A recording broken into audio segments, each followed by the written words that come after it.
Good morning friends, मैं आपका दोस्त सुंदर। आज हम बात करेंगे कार के अंदर टाइमिंग बेल्ट, टाइमिंग चेन के बारे में।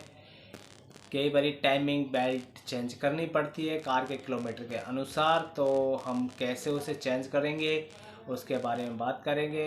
आज हम टाइमिंग बेल्ट करेंगे टाटा की इंडिका सूमो और निसान कार के बारे में। निसान के अंदर जो टाइमिंग बेल्ट लगती है उसके बारे में, वो 1 लाख किलोमीटर पे चेंज होती है। जैसे 95,000 पे उसे हमें चेंज करना होता है, तो उसे कैसे चेंज करेंगे और क्या क्या प्रोसेस होता है उसके बारे में जानेंगे। क्योंकि टाइमिंग बेल्ट एक कितना इम्पोर्टेंट पार्ट होता है, क्योंकि टाइमिंग बेल्ट क्या करती है, जितने भी वाल्स होते हैं हमारे वालों की टाइमिंगों को एडजस्ट करती है।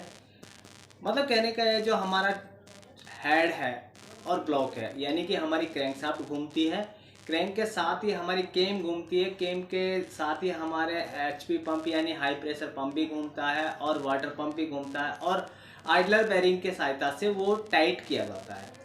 तो अब अगर टाइमिंग बेल्ट इसलिए लगाई जाती है कि एक तो नॉइज़ कम हो जाए, क्योंकि रबड़ की बेल्ट होती है इसलिए नॉइज़ कम आती है कारों के अंदर। डीजल गाड़ियों में ज़्यादा करके टाइमिंग बेल्ट लगाई जाती है, पेट्रोल गाड़ी में टाइमिंग चेन लगाई जाती है। आप निसान की कार के अंदर देखेंगे, पेट्रोल कार होगी तो आपको टाइमिंग चेन मिलेगी, और डीजल गाड़ी होगी तो आपको टाइमिंग बेल्ट मिलेगी। टाइमिंग बेल्ट इसलिए लगाई जाती है कि डीजल गाड़ी का नॉइज़ लेवल ज़्यादा होता है, और उसकी नॉइज़ लेवल ज़्यादा होने के कारण अगर टाइमिंग बेल्ट की जगह हम टाइमिंग चेन लगाएंगे तो और भी ज़्यादा बढ़ जाएगी। तो इसलिए हम उसमें टाइमिंग बेल्ट लगाते हैं। टाइमिंग बेल्ट का एक निर्धारित टाइम दिया जाता है कि आपको 1 लाख किलोमीटर या 90,000 किलोमीटर पर उसको चेंज करना होता है। अब जैसे हम टाइमिंग बेल्ट को चेंज करते हैं तो उसमें क्या क्या पार्ट चेंज करते हैं वो भी मैं बता दूं। जैसे हम निसान कार के अंदर टाइमिंग बेल्ट चेंज करते हैं तो उसमें क्या होता है, एक एडलर बेरिंग चेंज करते हैं और एक उसमें टेंशनर चेंज करते हैं। टाइमिंग बेल्ट चेंज करने के लिए हमें क्या करना पड़ेगा, क्या क्या टूल चाहिए वो बता देता हूँ। टाइमिंग बेल्ट चेंज करने के लिए सबसे पहले हमें टाइमिंग टूल चाहिए होता है। टाइमिंग टूल बोले तो इसके अंदर जो हमारा ब्लॉक होता है, ब्लॉक के अंदर एक बोल्ट होता है, उस बोल्ट को खोल के नहीं हम क्रैंक को लॉक करते हैं, उसमें एक टाइमिंग टूल लगता है, उस जगह हम एक टाइमिंग टूल, आप देखेंगे एक ब्लॉक होता है, ब्लॉक को मैं दिखा देता हूँ आपको।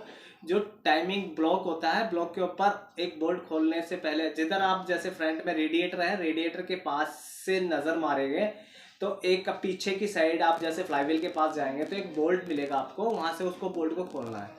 बोल्ट खोलते ही आपको क्या करना है, वहां पे एक टाइमिंग टूल फिक्स कर देना है।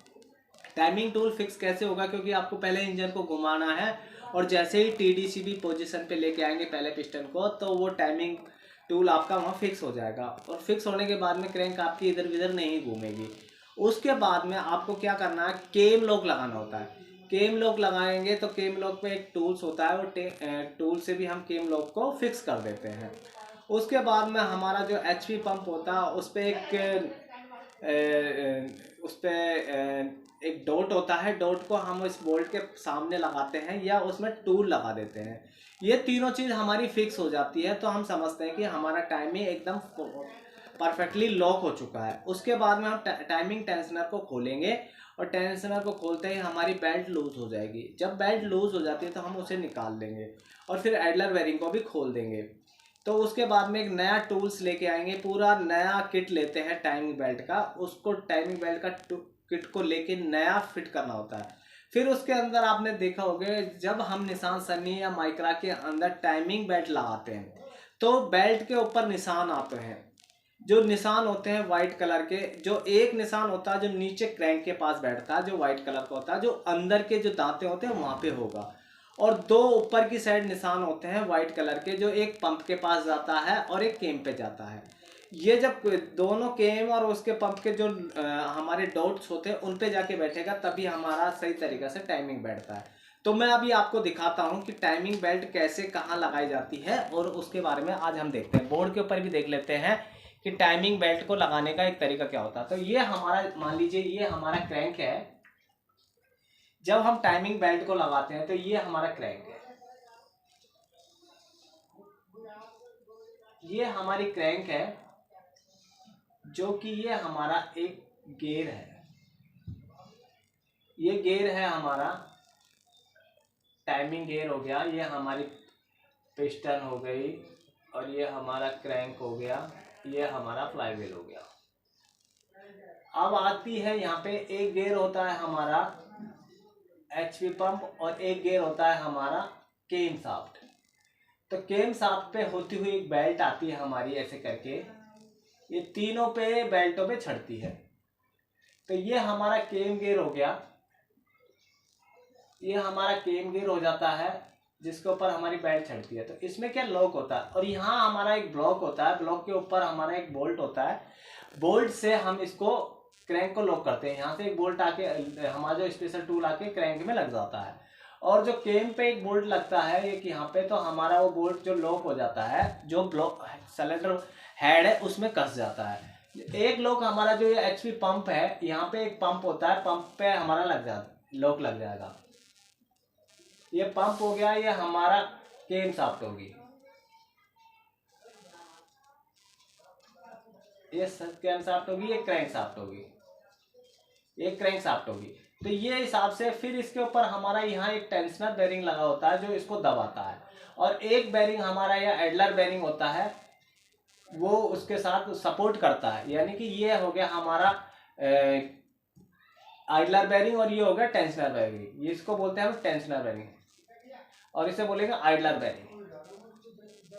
इस हिसाब से जब ये क्रैंक शाफ्ट को हम पूरी तरीके से लॉक कर देते हैं, तीनों चीजों को जब हम लॉक कर देंगे, तो क्या होगा, हमारी कोई भी चीज नहीं घूम पाएगी, नहीं तो केम घूम पाएगी, नहीं हमारा एचपी पंप घूम पाएगा, नहीं क्रैंक घूम पाएगी। फिर हम इजीली ये बोल्टों को खोल के और इस बेल्ट को हम हटा लेंगे, और फिर नई बेल्ट को इसी तरीका से, जो इस पे एक निशान यहाँ पे है, एक निशान यहाँ पे है, और एक निशान यहाँ पे होता है इस पॉइंट पे अंदर की साइड, और ये दो पॉइंट जो बाहर की साइड निशान होते हैं, इनको हम क्या करते हैं, इसके डॉट के ऊपर इसको लगाएंगे, इसके डॉट के ऊपर इसको लगाएंगे, और इसके डॉट के ऊपर इसको लगाएंगे, और यहाँ से जैसे हम टाइट कर देंगे टेंशनर की सहायता से, तो ये बेल्ट टाइट हो जाएगी। जब बेल्ट टाइट हो जाएगी तो हम इस टाइमिंग टूल को बाहर निकाल लेंगे। टाइमिंग टूल को जब बाहर निकाल लेंगे तो क्या होगा दोस्तों, फिर हम इसको घुमा के देखेंगे। जब हम इसको घुमा के देखेंगे, क्रैंक को हम 2-3 राउंड देंगे और इसको घुमा के चेक करेंगे, और फिर हम दोबारा इसको रीचेक करेंगे। रीचेक करना की जरूरत इसलिए होती है क्योंकि टाइमिंग जब मिलाते हैं तो कोई भी अगर माइनस प्लस टाइमिंग रॉन्ग हो गया तो क्या होगा कि ये जो हमारे वाल्स होते हैं, वालों में बहुत ही कम क्लियरेंस होता है, जिसे हम बोलते हैं 0.30 mm और 00 ऐसे करके 15 mm। तो वो हिसाब से इसमें माइनर गैप होता है। अगर इसका थोड़ा सा भी इसमें गैप मतलब रॉन्ग हो गया हमारा केम, तो क्या होगा, वो वालों पे क्लियरेंस नहीं बन पाएगा और वो वाल बैंड हो जाएंगे। और वाल बैंड हो जाएंगे तो आपको क्या करना पड़ेगा, इसके लिए आपको पूरा हेड खोलना पड़ सकता है। तो इसीलिए आपको ये सेफ्टी रखनी है कि इसका जब भी टाइमिंग बेल्ट आप रिप्लेस करते हैं तो आपको क्या करना है, इसकी पूरी टाइमिंग बेल्ट को पहले पूरा टाइमिंग लॉक कर लीजिए। टाइमिंग लॉक करने के बाद में उसके बाद में उसकी टाइमिंग टेंशनर ढीला कीजिए, और उसी हिसाब से जब लॉक हो तभी उसको टाइमिंग को बेल्ट को लगाइए, और फिर इस हिसाब से उसको एडजस्ट करिए। और ज़्यादा टाइट नहीं होना चाहिए, ज़्यादा लूज नहीं होना चाहिए। अगर ये टाइमिंग बेल्ट लूज रहेगी तो ये जंप करके अगला दांता कूद जाएगी, और ज़्यादा टाइट रहेगी तो नॉइज लेवल बढ़ जाएगा। टाइमिंग बेल्ट में एक नॉइज लेवल आ जाएगा जो कि आपको अलग ही साउंड सुनाई देगा, सीसी सीसी करके वो साउंड आने लग जाएगा। तो ये जो टाइमिंग बेल्ट लगाने का एक सेफ्टी है, आपको सेफ्टी के हिसाब से ही इसको लगाइए। अगर आप पे नहीं आता तो प्रॉपर तरीके से टाइमिंग टूल या मैनुअल के अनुसार इसको चेक करके लगाइए। अब उसके बाद में जब आप इसको बेल्ट को लगा देते हैं तो उसके बाद में आप क्या करें, 2 चक्कर लीजिए और उसके बाद में इसका टाइमिंग दोबारा एडजस्ट करके चेक कर लीजिए। अगर आपका टाइमिंग एडजस्ट ओके है तो फिर आप इसके आगे के कवर लगा दीजिए, टाइमिंग कवर लगा दीजिए, बैटरी की तार लगा दीजिए और गाड़ी को स्टार्ट कर दीजिए।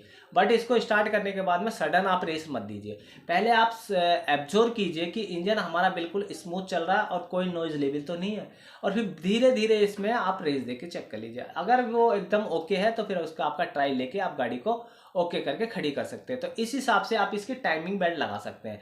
टाइमिंग बेल्ट जरूरी है ये इसके क्योंकि अगर आप इस टाइमिंग बेल्ट को ज़्यादा समय तक चलाएंगे तो टाइमिंग बेल्ट तोड़ने के चांसेस होता है, क्योंकि इस टाइमिंग बेल्ट का एक टाइमिंग होता है कि 1,00,000 किलोमीटर। तो आपको कम से कम आप 85 और 90 के बीच में इस टाइमिंग बेल्ट को रिप्लेस करा लीजिए। अगर आप इसको रिप्लेस नहीं कराते हैं तो टाइमिंग बेल्ट टूट जाएगी, और टाइमिंग बेल्ट टूटने के कारण आपका इंजन के हेड के अंदर जितने वाल है सब बैंड हो जाएंगे। अगर हेड के वाल बैंड होते हैं तो आप ये समझिए आपका इंजन आधा खोलना पड़ जाता है। इंजन आपका आधा खोलना पड़ेगा तो ये समझा आपके इंजन की आधी मियाद खत्म हो चुकी है।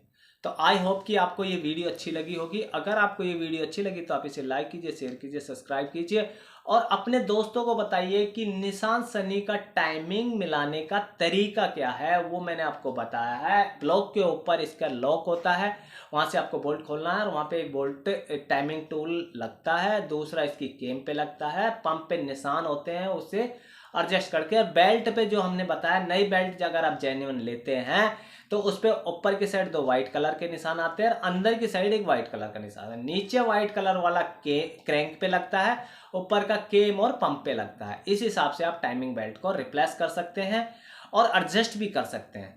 तो थैंक यू दोस्तों, विश यू वेल्थ। मैं आपका दोस्त सुंदर, धन्यवाद।